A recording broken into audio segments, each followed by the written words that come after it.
time was. You just tuned in to Up for Discussion. Nice plastic flapper in top.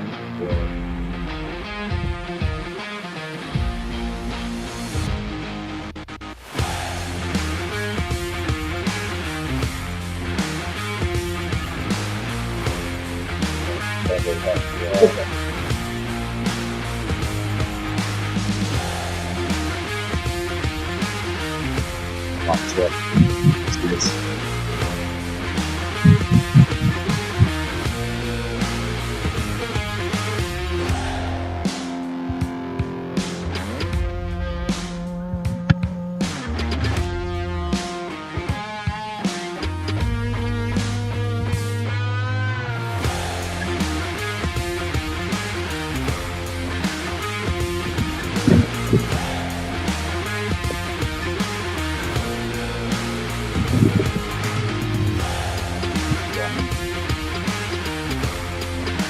Check audio real quick. Check. 53.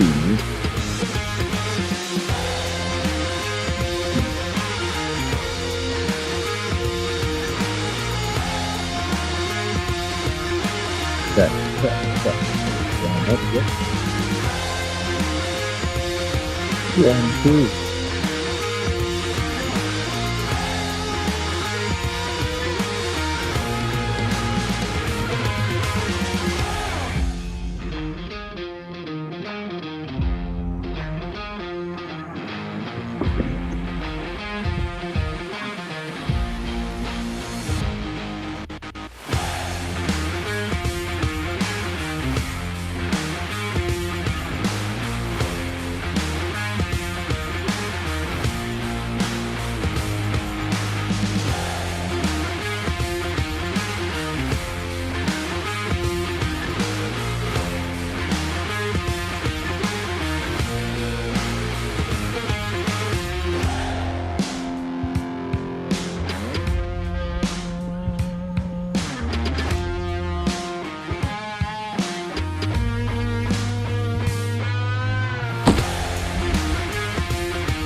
What's up, everybody? We are here at Ultra Products for Up for Discussion.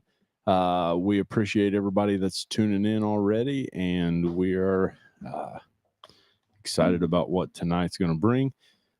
This evening, we were gonna, I don't know, we've went over several things, but this evening we are going to be speaking on killer questions basically that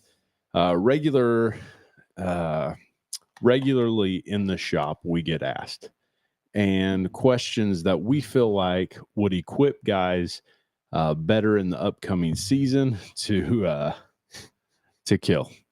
Got some meat over there, huh? Yeah, a little leftover. Was that meat? Yeah, that's what that is. Last time we were here, we were eating various meats and Some leftovers. yeah. And that's what Doug didn't finish. Or Chris. Yeah, or Chris. Yeah. Chris. So this evening we're going to be talking about those things, and I think it could result in a pretty interesting episode. This episode 53, sponsored by Ultra Products here in Fairfield, Illinois. We are a full-service archery shop.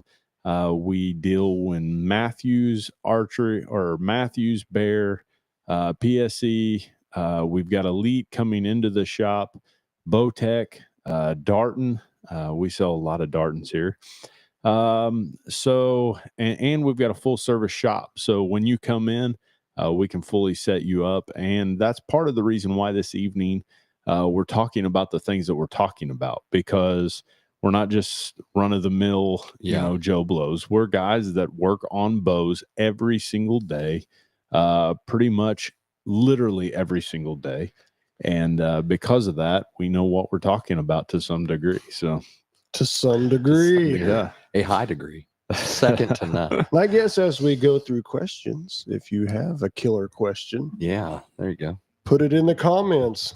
and Good we'll evening, try Jay to- Wallace. We'll try to kill your question. That's right. Quickly. Our goal all the time is to equip guys to be better archers, better hunters, and to make sure that our shop is providing guys with the necessary information to make sure that they can do that. So this evening, who wants to start with questions that you guys have heard? Who wants to take off? I will ask a question because Okay. I've heard this, when guys talk about tuning a bow, Yep. I hear that. And a lot of guys don't really, they ask and they don't know what that really entails, what that means, and you just grab a bow off the shelf and go to town with it. And, you start talking about, they have issues with aeroflight and whatnot. And they're like, well, what's the matter with my bow? And you're like, oh, well, it's out of tune. Yeah. Which So what's the most, I would question? say most bows are out of tune. Right off the shelf. Yeah, Yeah. I would say so for sure. I would say that most people are hunting out of tune. Yeah, I would too. Most people Yeah, are and shooting shoot out of tune. Yeah. And Yeah. now let me back up on what I say there. That question is like, hey, I need my people come in. I think maybe I need my bow tuned, right? Mm-hmm. Do I need to tune this and all that? That's kind of you drop the big one. That's a big bomb. That's right the big one right out of the gate, because that's a huge one. Because I go back to what I was saying. So you're the guy to answer it. Most people shooting what I would call a bow that's not, when I say out of tune, not like finely super tuned. Sure. Because you can just set most bows nowadays, all the new stuff, pretty much to center shot and plumb, and they shoot well. Yeah, you can go to the 20 out to 40, and they're doing their thing. They shoot well, and Cody said it interesting yesterday. Cody came into the shop and he said, basically bows today, a monkey can set them up. And to a degree, he's not incorrect. 'Cause yeah. monkeys have opposable thumbs. They So- do. I take offense, Cody, to that statement. No doubt. Seeing how I spend half of my week or a better half of my week Yeah. setting up bows. Yeah. What is that supposed to mean? That's what I want to know. Been doing it all day long. Go ahead. Well, that what he was saying though is they've made these bows easier and easier all the time for guys Sure. to do the things necessary. But what I would argue is you have to have the knowledge to know what to do in order to make that happen. To even understand what's taking place. And the guy that studies, and he's going to know those things. But the guys that are just the average hunter, they don't want to deal with that. They want to deal with shooting the deer. Yeah. Yeah. And because of that, that's where we come in, you know? So that's, you know, when it comes to tuning a bow, there's a lot of aspects that can come into play there. Well, it's a, I mean, we could spend the whole. It's a Bermuda Triangle. I could spend the whole. I think I could spend the whole time on this on that one. And let me just summarize it. It starts from setting center shot the plumb,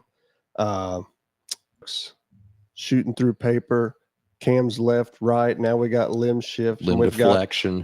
We got all kinds of different tuning things. So there's I mean, I could sit and talk for an hour just on that. But within that question, how would we answer that? I think you answered it as good as you could when you said that, you know, because we've circled around it and spent a lot of time. Sure. This is what you guys do. Then yes, let me answer it this way. Yes, your bow needs tuned. For sure. For sure. Let me say this. If you tuned your bow or had your bow tuned before deer season, was shooting well, your bow needs tuned. Your bow needs tuned. Yeah. Yeah. Or checked anyway. Yeah, for sure. Because they don't hold it. It's like you never tune a guitar on Monday. Exactly. And play it all. That's a great long. analogy. That is a fantastic analogy. That's a good one. Right you there. never play it all week long and be like, man, I never had to tune it. And before you go on stage or before you perform, what do you do? When you see all them guys on stage, whether it's at your church or at a concert, and they're all reaching out there right before the music starts, they're doing all that. They're tuning their guitar, checking their tune, and the reason they're call you on the carpet there because you started out lefty. Well, I was like, wow. and the reason they're tuning that guitar is so it will perform. Yeah, to what it's supposed to do. Yeah. So your bow needs tuned. Bring it to us, and we'll go down the rabbit hole with you, however deep you want to go on tuning. I mean, here's one thing you can go, like, to say the word tuned. Do you know what that means? It means multiple different layers that are all working in harmony. Together. Is that what it means? Yeah. Multiple systems. And the fact that it can be one system that's out and things are out of tune. One analogy to that you can use, because a lot of people can relate, like automobiles. You hear that a lot of times. You know, you're putting a tune in an engine. Yeah, get it tuned up. And what you're doing is you're adjusting the timing, you're adjusting the fuel, you're adjusting the air, and it's all these things working together in harmony to really get maximum output out of that. And it's the same with the compound bow. Yeah. And I think a lot of guys look at the bow and they think it's limbs, it's cams. How difficult could it be? And to a degree, you're right. And to another degree, you're massively wrong. It can be so frustrating that you can spend 2 or 3 hours and have almost not accomplished anything. Yeah, I've been there. And that's where the newer bows are getting away from that. The systems they have I tuned in place. 2 Matthews today. Yeah. Tuned them on paper. I didn't go no deeper than that. One gentleman come in, shot a little bit. He said, let's paper tune this. Had a left tear, the new limb shift. Right end in it. 2, maybe 3 movements, wham. And then, but that's still such a loaded question, because you can have your bow set perfectly timed, center, and have the wrong arrow. That's what I was going to ask. So this is a question. Do you tune the bow to the arrow or the arrow to the bow? You tune them together.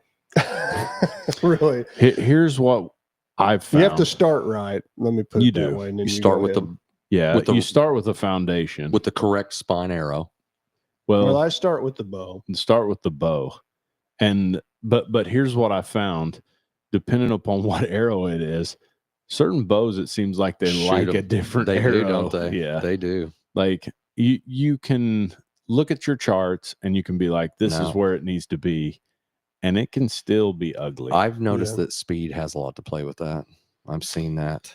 I think that like the chart is the chart for a reason. Yeah, Like I'm there's a not general- throwing out the chart. No, you don't use get the me chart. wrong. I'm like, well, that says I can shoot 350s, but I had that problem this year, and I was like, I cannot get these things. They were squirrely, and and it comes down to what is your goal too. Like, are you wanting a fast bow? Are you wanting super like tuned, finally like precision instrument of death? I mean, because you get into tournament stuff and Yeah. it totally throws it out of whack. Well, that's all. Well, I'll be honest now, because of what we've been doing this last year, the tournament aspect crosses over. It's just all the same for me. It's like I want everything as just tight and right as I can possibly get it. Well, that's where like hunting, I always encourage guys to overspine. And in that, I don't. You know? can underspine in it. You could, because you can have more weight. You don't want to underspine. Don't get me wrong. I don't think massively underspine. Yeah. But well, you're shooting lower poundage for sure. Well, you'd rather see in the hunting world a little heavier on their spine to shoot a more robust arrow. Because a heavier spine arrow is stiffer, stronger. But it's neat that some of these companies are coming out with things though, to where they can still have a proper spine, but they're shooting a lighter arrow. Sure. Yeah. Yeah. So So technology, because people like fast cars. Yeah. Exactly. My brother Jay Wallace was telling me about a fast car last week. Yeah, he was. Yeah, Corvette, I think, pretty sure. So, I mean, yeah, people like to go fast, and that's never going to go away. And people say speed don't kill, but get in a car and go 100 miles an hour and tell me speed don't kill. Oh, yeah, many. So that's a big question. People ask about tuning, and we would answer that question by saying, yes, I encourage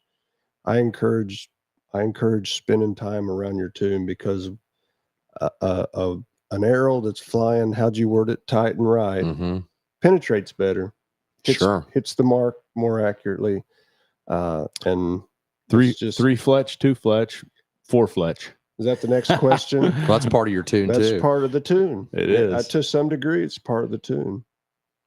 Yeah, that's what I was going to ask you. And you kind of hit that there with the arrow flight. I was going to ask you, like, what, just to people that don't understand, like when we're talking about a tuned bow, tuned arrows, what exactly is that? When you're drawing the bow back and you release the arrow, it's that perfect arrow flight that's coming off that rest. Well, everybody hears about the archer's paradox. Sure. You're eliminating it to the most degree that you can. Yeah. Yeah. But you also want it to, sure, there you go. You also want it to leave in a proper manner too. Yes.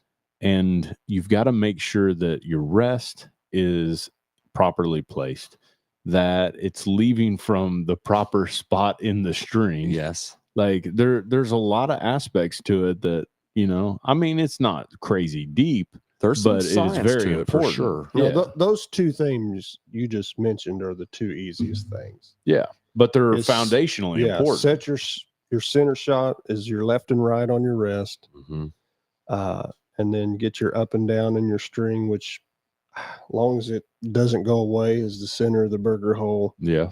And then there's more and more bows that are even giving you the line right down the center of your shelf. Yeah. So where they're like, this is it. This is where you can even buy rest now, and they're like, this is where you put me. Yeah. So those are the two things you set, and that's your foundation, kind of what you're talking about earlier. Yeah. Set everything center and plumb and in the right place. And then you start from there, because that's not necessarily where that bow's going to tune at.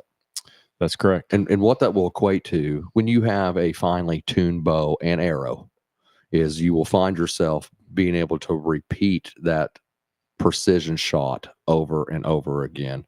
You'll start to eliminate things called flyers and whatnot. When you start, everybody has shot their target and been like, oh, man, I just missed that down there. Well, I'm 4 inches left or whatever, and you're like, oh, that was me. And it could have been. But if you find that's a pattern in your target, when you look at your arrows, you constantly have a variation, where you struggle grouping arrows because when you're finely tuned, man, you will literally get to the point to where you can't even hardly shoot at the same place twice. You'll begin to hit your arrows and damage your arrows. And so when you find That yourself flyer could be the arrow too. could be there. That's what I mean. So there's Oh, there's yeah. a lot going on there. So when you find yourself, when you go down there and pull your arrows, and you're like, I just always There's got a always couple. one, There's yeah. something out there. Then Mark you him. there's something going on there. I would encourage everybody to mark your arrows, Sure. because you will find that there's certain arrows that, I mean, every time it's like it falls into place. Oh yeah. I mean, The one. it shoots right. Yeah. It generally gets a one on it, don't it? Yeah. does. Well, and if you do mark your arrows, you will find that Mm-hmm. the one that is the outlier many times will be the outlier consistently. It Yeah. could just be a defective On arrow. Yes. average, either the spine's in a funny place, And your that's bow the don't like thing. it. It could be that not that the arrow is junk, but that your It's knock needs twisted a Twisted. little Yeah. bit. You need to tune the arrow. Yeah. So So go back to just call that last one you said there a question, because that would be a question that I Sure. get asked a lot. 3 fletch or 4 fletch? or two fletch. Yeah, I don't get asked. That's about experimental. That's under the hat. I don't get asked about 2, but I do. They Get do asked shoot about good. I 3. do hear guys asking about 6 period. I've heard Yeah. that too. That's Yeah. a thing. Do you know that's old stuff? So obviously bow and arrow's been around a long time. Long time. Well, there have been 6-bladed Yeah. broadheads. So if you had a 6-bladed broadhead and you had 6 fletchings, You're trying to control it. Yeah. you've got a heavy arrow. I've seen some of these forums I'll read and stuff, and some of these you call old timers, but some of these OG 3D shooters and whatnot, and they've been experimenting with multiple fletching setups for Right. People long have time. experimented since people were born. They're like, Yeah. here's this stick. How do I? yeah. How do I get it to fly? That thing's got straighter big in teeth. front? How can I hit it from back here? Yeah. Yeah. But that question, the 3 and the 4, gets asked a lot. Okay. Why do you think that is? I think because they see it, people using it. It's a trend or a What- fad. What's your opinion? 3 or 4? I think it depends. On In my mind, 4 makes the most sense. In what my- if you're shooting a in- 3-bladed muzzy? I don't think it means nothing to me. Okay. In all my experimenting, when my bow's right and my arrow's right, it means nothing. Well, the math on 4, just being symmetrically, arrows round, and if you offset 4 fletchings, you can place them evenly on the arrow. In How all my much experimenting, that helical means is the right helical? That's means more to me. Okay. And I come early, and this is what I do. I'm either cleaning, picking up, or experimenting. And I can't see that. Used to, I was told for years. So like back to the 3-blade muzzy, I'll try to catch up. Okay. That, well, if you got a 3-blade broadhead, remember we used to try to get the blades Every and time. the Sure. fletchings in the same spot. Well, there's all And sorts I of did it. systems that Yeah, people yeah. are using to do I've that did it. still. I've did it. I'm not going to say it has zero validity, but in my mind, for one, they're not sharing the same airspace Exactly. because they're 30 or 28 or 29 or Mhm. 27 inches apart. Yes. Yep. So they're not in the same airspace at the same time. No. But The if you others- follow behind a semi, you get better gas mileage. Well, I don't know about that either. I'm Depends how assuming that close. I may mean, be if you're like true. on the bumper of it, if you're you behind can- me and I'm like this jerk, can't even hardly. Good thing I know he's there. Yeah. But from my experience, I used to think broadheads would frustrate me. I'd put my broadheads on and I couldn't get them to hit with a field point. And I shoot so much, and I always have.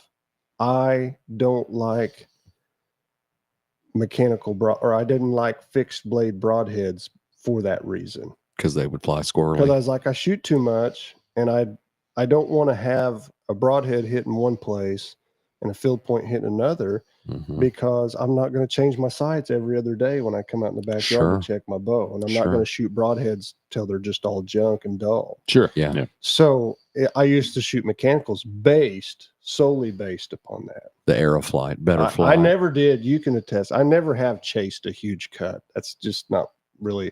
I shot mechanicals for years that just shot it like an inch and Yeah. an eighth or inch and something like that. Wasn't a big cut by no means on the mechanical. You weren't doing the big threes. No, I was doing it because I want perfect. I want my Fly. broadheads.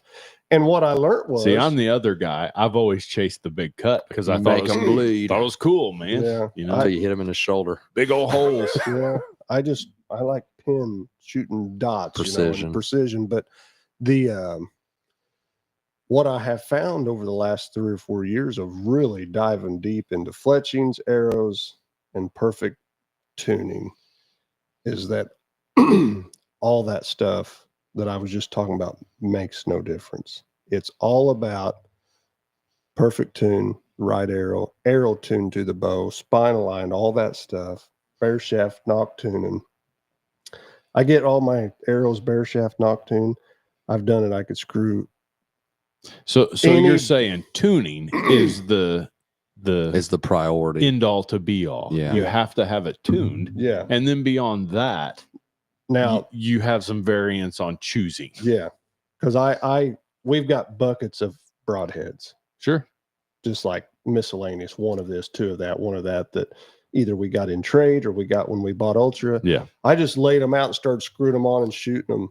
And I mean, when my bow is right, when I finally hit it right and everything's tuned and my arrows are all knock tuned, Mhm. every one of them Yeah. out to 15, 60, 20, 30, 40, 50, 60 yards hits right where my field point is. So in that though, like I'm talking like some of them old satellites and Sure. stuff, right where my broad Were is, you where my shooting- field points. so were you shooting 3 fletch or 4 fletch in that? both? Yeah. And you were fine. Both. Here's where I will say what I think a 4 fletch can be better with a fixed head. I do believe it overpowers a broadhead better. It stabilizes. better. Stabilizes because Quicker. Yeah, it to me, I'm not a mathematician, but I think, well, if I got a broadhead like a mechanical closes up not as much surface area, that's why they fly like closer to Mhm. field points. I put a broadhead on, I do the math on the surface area, and in my head, I want more surface area on the back than the broadhead has on it. Instead of the broadhead steering it, the fletching steering Because it. generally, whoever's got the biggest muscles wins an arm wrestling match to some degree. Who's ever the stronger for sure. Right. Yeah. Whoever's got bigger arms. And I know that someone's like, I'm the best arm wrestler in the Southern Illinois. My arms are small. But I'm looking anyway, at your arms right now. I'm pretty sure Latham would win. I'm just saying, the biggest engine pulls the most load. Or Yes, it however, does. whatever analogy you want to use. So if I have a little more On the surface area on the back. on the back, that Yeah. means when it comes time for stabilization time, Hmm. the back has more than the front, so he overpowers. Sure. And once that broadhead is spun up, Then you're good, aren't you? then you're eliminating planing or drift or whatever that stuff So is. when you're talking about spinning it up, now we are into helical. Yes. But let me throw this out there because Kyle Martin, he said, don't forget a Oh. bow can be properly tuned, but if you don't make sure your draw, rest, released are not the same every time, you will still be off. Yeah. Anchor points matter. And that's correct. Like there's no substitute for making sure you're out there pounding, Yeah. and shooting and shooting and Consistently shooting. shooting a properly tuned bow will Absolutely. result in we'll have a good result. I've spent the last 2 years really deep diving tuning bows and arrows. I've always tuned and I've always messed with arrows, but I didn't have the freedom to sit down for hours. Just do what you wanted to do. and come in and here do. It's pretty awesome. Yeah. I mean, I Look, I get paid. and to here's do where I'm at now. I think I've got figured out the tuning of bows to perfection. And I'd say I could learn. I'm not saying I can't learn more because I'll come up with something else. But I know how to get that thing to shoot, and then I know how to marry the arrow to it. it. Yeah. The next phase, I would love to learn and develop a system to tune the shooter. That would be a wonderful thing. Because there is a reason I can paper tune a person's bow to perfection back to 14 feet, bare shafts, 12, 13 feet with no fletching on, still poking a hole. And then I hand it to them and they got a half or 3/4 inch left tear and or right tear or whatever. I mean, it's all in their grip. it's their grip, Right. the Yeah. torque. It's but that somebody is holding it better than the other person or not. well, I would and it submit, could be me. yeah, See, I would my- submit that if you're shooting the hole and they are not, I want to find. then it would be you have less torque than they do on the grip for sure. Here's Unless what I I'm want to torquing find. it in. I want to find a product that negates the grip, We should manufacture and patent and sell one. like Remember a the old- gyro grip. There was a gyro grip years ago at the. I used to see it at the shows. Like there's got to be something that could negate the grip. Had like a 4-way bearing system in Yeah. it. That It would have to be like, and it would have to be individual, like where you'd have to mold your hand. Like, I don't know that it'd have to be individual. well, to Like So to- look, for I'm- comfort. I Yeah. think if so- we just cut everybody's hand off at the like a wrist, stud. shove a ball, like a ball bearing on a rod with in a the set end. screw on It there. really went weird. But like if you could like mold your hand, like back in the day, like you would a mouthpiece or something, you get it hot, right? Yeah. Put it in your mouth, but in the other hand, you put it on the bow, squeeze the I'm bow. surprised that doesn't exist. I've seen all that stuff though. and Really? it's had its phases. Come and go. And I'm on. not saying it's Have we had heat like grips? Heat grip. Yeah, my uncle used to have one on his bow. You like heat it up and then you squeezed it. Oh and it- wow. Oh, I don't mold think you'd want to squeeze it though. Well, Just you know, bit- you Thank heated goodness. it up and you You put your however hand. you wanted to hold your bow. Yes. Yeah. Squeeze it or however 45 degrees, whatever you want to do. It molded to the shape of Huh. your hand. That's pretty cool. So then you're not fighting the riser. You naturally have this grip. yeah, but what I'm talking about is something that totally negates it. It's called a crossbow. That negates other things too, Josh. But Pull your here's main what, card here's what out. I have a here's what I wanted to crossbow. say about that was like I'm not saying I'm perfect, but once I hit tune on my bow, Yeah. I can sit and shoot through paper, and it's there every time. I don't have Mhm. rights and lefts. I've worked with people or tuned on bows that they shoot a bullet hole, then they shoot a tear, Yeah. bullet hole, bullet, tear. Nobody's asking questions about this. So And that is that means nobody's interested. Oh, here we go. Oh, Have to look, make a look. grip that would allow the bow to float. That's what I'm saying, Dwight. It needs to be something that literally takes away the grip.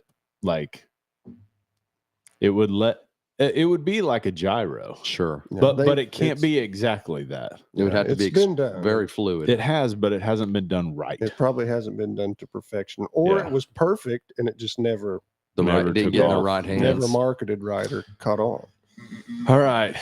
I've got another question. Question away. Bedding or food?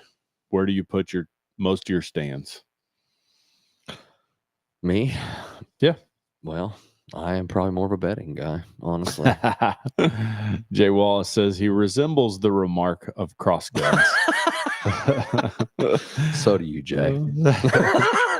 Oh man. Jay, he's a dandy, isn't he? Man, I don't know. That's a good one. I probably Right in the middle, that's what I was gonna say. I'm pretty notorious for not stomping in the middle. stomping into bedding areas. But I will get close. I think it's all subject to the time. yeah. Like when the time is right, you push it. There's You just times do. I really want to, and I can't get myself. It's like, oh, I just can't go in there. I know I'm going to bust him. Some of the best stands that I will like this year, man. I wind up bumping a nice buck coming out one day, found a big bed, You heard it there. Don't listen to what Josh is going to say. hung a stand right there with me, like had it in the car, was like walked right back in there, put the setup in it. I even hung a camera, and that's a whole nother thing because I think sometimes you can get them cameras or can spook deer if they're put in the wrong place. That's a whole nother Yeah, question. Yeah, and we can go there. But so I wound up staying out of this place, and like I said, just had one little bitty field of view on a camera, and wind up seeing in the late season, I mean, buck after buck after buck, just stomping through there, and like, I mean, right underneath it, and I was like, and I went in there and hunted a couple times, and had some of the best hunts I'd had of the season, and in a bedding area.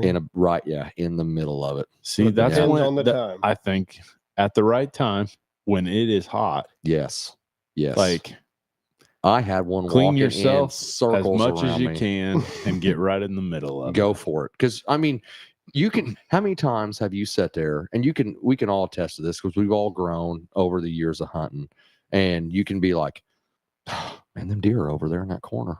Yeah. And you just sit in that stand and you just watch for days those Sure. deer over in there in that corner. Or Yeah. you get down and you go move over in that corner. And I think you've got to be smart about how you do it. But when they're riled up, and that's because there's only a short period of time when Yeah. they're Well, their doing, mind is not as sharp. sure. And when their mind's not as sharp, you're taking advantage That's of that. when you need to be making the stick and move Yeah, right there. I Yeah. agree with that. I'd say Yeah. I do that. You do definitely. Like when the rut's in, I'm like, I'm Other going in. other than that, you're one of the people I know that's like, man, Lathan, huh? other than that, I'm a food guy. in it. Yeah, I really am. I'd say I think I get too hung up on food at times. You can for sure. Anyone can. I like the food. I mean, I don't know. Like I can't get myself to change my location because I'm like, They're I'm gonna coming stay on here. this food, They're and going to then- come here, and eventually, But I'll there's get a it, yeah. shift in their pattern, yes, and You it will gotta leave food. And when it leaves food, you got to recognize I've got to get out of that mindset and start going where they're at. the money's happening. Mechanicals or fixed heads? That's a question I get asked when season's in and people are coming in and out of here every day. That's probably the most That's- ask. Probably almost every day gets asked. Mechanical That's a broadhead tough one or for a me. fixed broadhead? That's a tough one. It's a I toughie. like mechanicals. But I also hate the kinetic loss. Like, so I would probably be a slip cam style mechanical. Yeah, Like, because I feel like a rear deploy. a rear deploy. Yeah, because I feel like it mitigates the kinetic loss. what about the Schwacker? I know you like them, Josh. I'm not I just talking have a about hard the time. aluminum ferrules. I'm talking about like the stainless ones. The titanium ones that you shot, Yeah. those are sick, man. Those are awesome. Those will do it. Yeah. Like, but they're very similar to the And those- titanium B3s I shot. And they're a small cut. They were like 1.25 inches, so they weren't like crazy. Yeah. You know. I don't like losing massive kinetic. So that's my hesitation with mechanicals. Like, and I think where my hesitation with fixed blade is the small cut. I like a bigger cut. You will make them bleed. I do, man. In my mind, Because when they run out of juice, they're yours. well, here's the deal.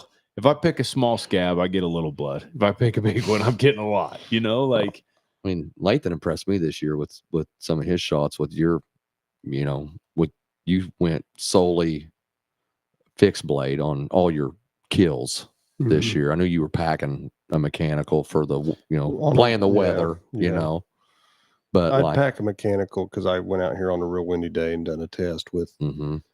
fixed and you were just mechanicals. adapting to what's Yeah, so on being a good on hunter. 15 plus mile an hour winds, I might shoot a mechanical. Yeah. But I'll never probably shoot a mechanical again unless I can't get. so. This year Good flight. you packed both. Yes, after I did a test one day on a windy day, I went out with mechanicals and shot groups fixed. I shot groups at 50. Didn't see much at 20 difference really, but at like 50, I was like, it's Drifting. opened up. My group was bigger than I would have liked. So I thought, curious, pretty windy. Put on field points, my group went back down. Mhm. Yeah. So I was like, the wind is playing Yeah. with, and it makes sense. you know? And to me, that right there That's is just- a good thing for guys to do. That's a good strategy. That's It just a good absolutely hunt. is. That's what that is. Like, man, the wind's picked up. yeah, I'm because going to switch my arrow. real I'm quick. not going to not hunt. And I'm like, I thought if I'm going to sit out there and it's 15 mile an hour plus and sometimes get up to 20 mile an hour gusts when you're sitting out there, I'm probably going to rock a mechanical because I would rather hit them where I'm aiming. So do any of you guys that are watching use multiple different heads? He got me to do that. I did that. I picked up on that because we were trying to kill Happy Buck. Yeah. Remember? Yeah. And Happy Buck only came from one way that we had saw. And I was like, well, it's going to be mono here. Mhm. And I'm going to need everything that I have to get this done. So what were your choices in heads? Well, what I wound up going with was it was a Schwacker fixed blade. Okay. And it was pretty vented. Yeah. There wasn't a lot of surface area on it, but it was, I think it was 1.25 inches too. It wasn't something crazy. But I wind up keeping that dude. I shot more. I had I went through a couple different broadheads this year, but I wound up. What were those ones like those whitetail specials? The Grim Reapers. Grim Reapers. Yeah. Shout out to Heath Aldridge if you're listening there. Yeah. Big fan. Big fan. Yeah. of, And they of cut the Grim Reaper. they cut them open. They do. And so I killed a few with some Schwackers and then went to Grim Reaper. But then I started paying attention to what Latham was doing. And I was like, man, that makes a lot of sense. And then with the shot opportunities that felt like I was going to get presented with, big deer, big shoulder blade, more than likely a quartering in shot. You were going with the fix. I was going with a fixed blade, so I could put it in him. Yeah. I just when I go down through the years in my mind, and if there's a person that kept data, which I'm not, I just in my mind I do, but I dig a lot more arrows out of the ground when those fixed heads are on there.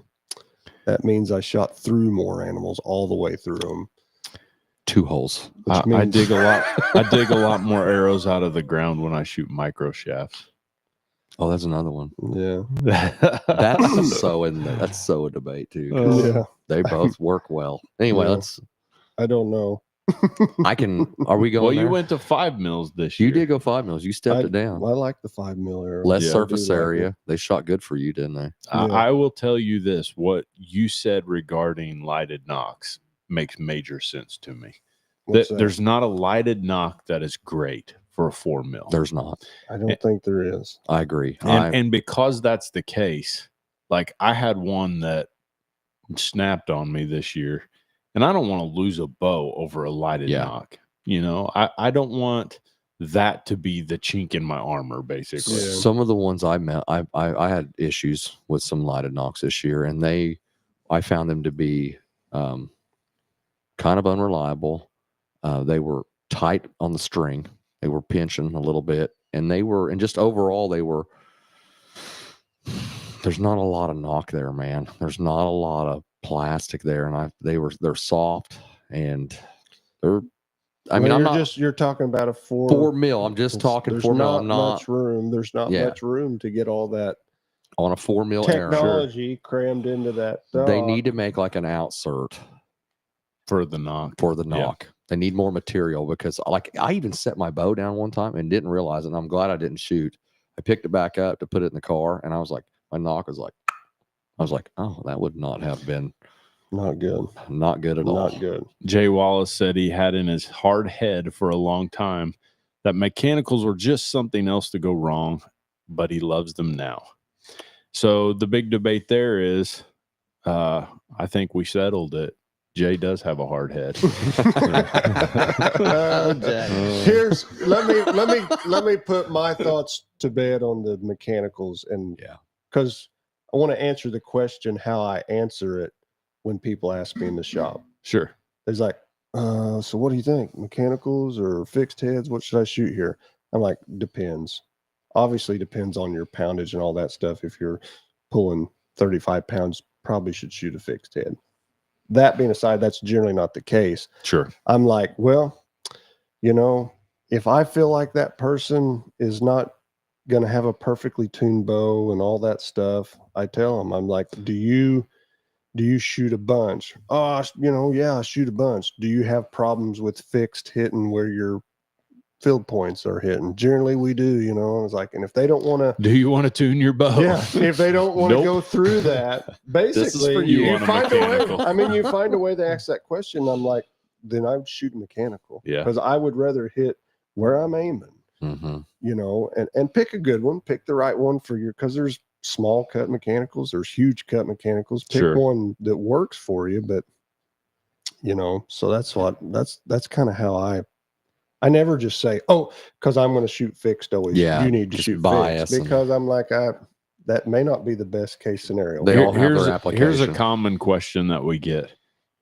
How soon should I change my string? When it's worn out. Change it more than we do. How do I say that? change it more often than they get changed most of the time, probably. Yeah. I would say whenever I start getting a considerable amount of creep. So what I typically encourage is whenever you measure your bow and your bow has a 1/4 inch, I tell them bring it in. We'll twist it down. The next time, don't do that. It's done, isn't it? Yeah. Like, because to me, if I stretch a rubber band over and over again, Sure. eventually that rubber band begins to lose It's some of the elasticity. elasticity and what the purpose of it is. Yeah, I've got underwear like that. And the same applies to the string, you know. Yeah. I mean, Well, you lose all the power in your bow, you know. It's sure. Like I mean, watch slow-mo of what those bowstrings do. And if you're wanting something that is tuned and doing properly what it's supposed to do, the string is take care of the string is what's pushing that arrow down there, man. That's what's connected to it's it. the linchpin for it all. Yeah. So I'd say Rob said 3 years, whether good or not. That's pretty good. Probably good practice. You know, I change one every year. I probably am going to eat strings faster than some, and other guys are not going to eat up strings. yeah. I think how much you shoot is a major player. Sure, that's going through the wear and tear on it more and more. But here's the thing. I can tell you though that if a bow sits on the shelf for 6 months here in the shop, It'll creep on it. it will creep. It grows a little bit. It grows. So you take that for whatever you want to take it for, but a brand new string on a brand new bow, and that thing will not be in spec, hanging up, not being shot under tension there for 6 months. I would say, like, if you shoot all the time, if you're a shooter, man, I'd say, you know, I have been doing them once a year now. Yeah. You know, and could probably do it twice if you really get down to it. I mean, if you're really pounding shots, it does not take long. Yeah. And they can only stretch so far. And then they'll break. We can all only be stretched so far before we snap. What's another one? Oh,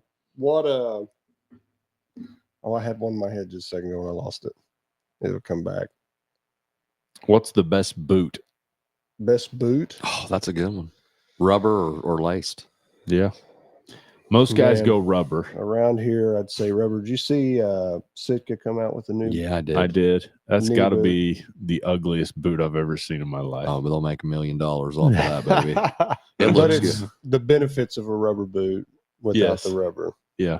Because rubber is prone to make your feet sweat quick, fast, and in a hurry. And get cold. You can get cold like that. Yeah, as soon as your foot's wet, more sweat or more. You got to turn on the old sock. Cold, but I bet they're only $800. That's what I was going to say. They're probably only about probably cutting you a deal too. $750 to $850.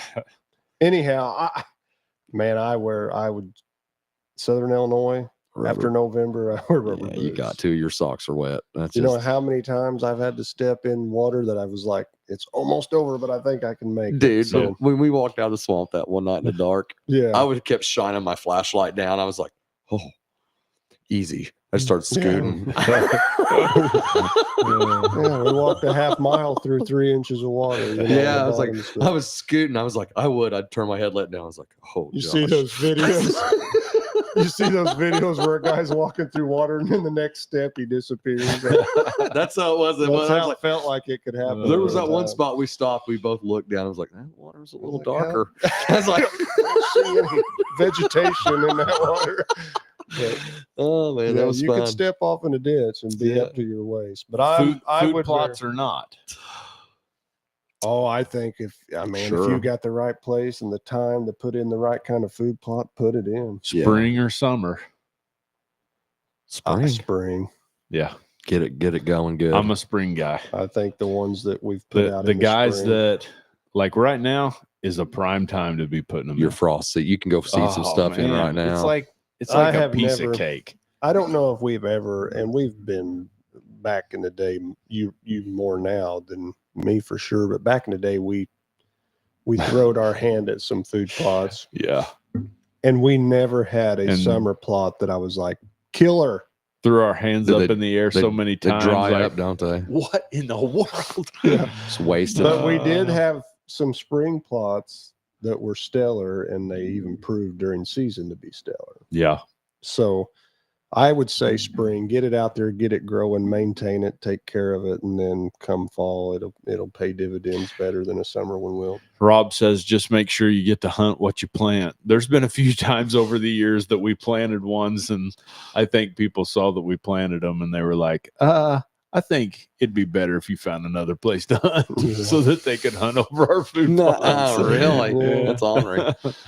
So, yeah. But With human nature coming out and some Yeah. people there. And It is. You put in a little work and somebody sees it. reap the benefit of it. Yeah. Yeah. So, oh, what was the one I was thinking of earlier? You I don't asked know. about boots. You Yeah. asked about food plots. Okay. Hey, I don't remember. What's the next one?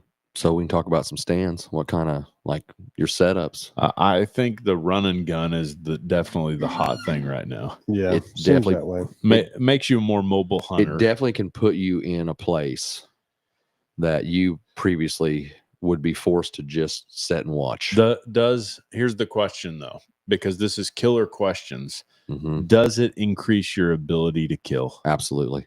Without a doubt. How? How? Because it can put me in a place in where I could be in a situation where I would either be forced to hunt on the ground and be eye level and right in a dominant bucks or a real thick domain, because like these big bucks will tend to run your thicker vegetation, these real brushy spots, and you can't get a climber on a lot of these trees. Some of them are too small. You can't even put a permanent stand in there. But just playing to be difficult, how many deer are you busting because you're pushing in? It can happen. Yeah. It can happen, but that's a chance you're going to take. I think I I think you go- there's times that it is a major player in your arsenal, and other times when it is not. I can tell you how I hunted this year. I hunted out of a lot of permanent stands. I used a run and gun setup. Lock on, you're saying. Yeah. Yeah. Well, yeah, I hunted out of a ladder stand a couple times. I hunted out of a lock on several times. I hunted out of my XOP with a run and gun setup. And I also used my climber very heavily there at the end. So I think So I this was all circles over the back place. to And the on the ground. conversation from earlier. And here's why I think it does. Because when the heat is on, run and gun is where it's at. Sure. When they're on food, I want something that I can slip in as quietly as I can, Absolutely. as close to the bedding, but still on food as I can be. There's nothing better than being able to just But that's when I utilize mine more than anything. I know, but tiptoe in there and get because- in. well, you do it though because you're like, oh, they're feeding over here more than where I put my stand. So sure, I'm gonna move. you're making the Yeah. move. Yeah. And in 'Cause I that can't- scenario, I'm on board with it, but I want to be able to have a spot that I call home. If you can set up a nice permanent stand location, like, I mean, I would I like sticks and hang-ons to do that because I feel like they're low profile and you can get in them very quietly. If you can place one in a nice, like a funnel or a good draw or something where, the vegetation all comes down, is pinched down, where more than likely the deer are forced to travel it. You can be utilized very well. They're very good like that. It's a good permanent location. That's Low profile. low That's pro. something that I've never heard anybody describe Josh as. Low pro.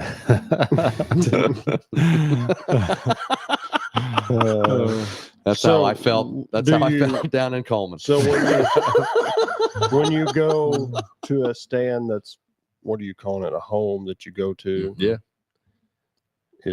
So are you a lock on or ladder? I'm a lock on.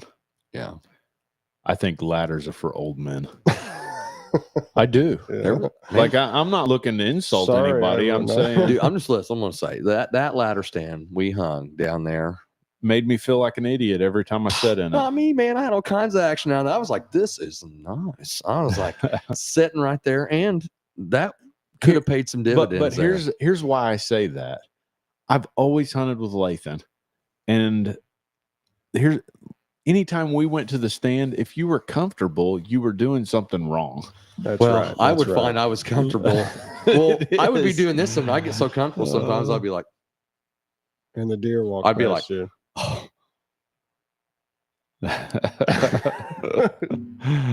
Oh, Yeah. by that time, it's already too, especially down there because they were, as soon as they stepped out, they were 30 yards. Why? you know. Why do I not like to comfort. be comfortable in a I tree? don't know. Beat his but body into submission Yeah. daily. I'm pretty notorious for it not being cozy. yeah, you are for sure. It's gotta suck. I just Well, we're not doing it right. Even when we were hunting out of big comfortable climbers, I take the seat off. Yeah, and rip the seat off and be like, I'm going to sit on the bar Sit on the, this 1.5 inch bar for the next 3 6.5 hours. Because I can do it. Yeah. Oh yeah. That's Well, something about you, isn't it? It just is. How's It's your a- butt feeling over there? Fine.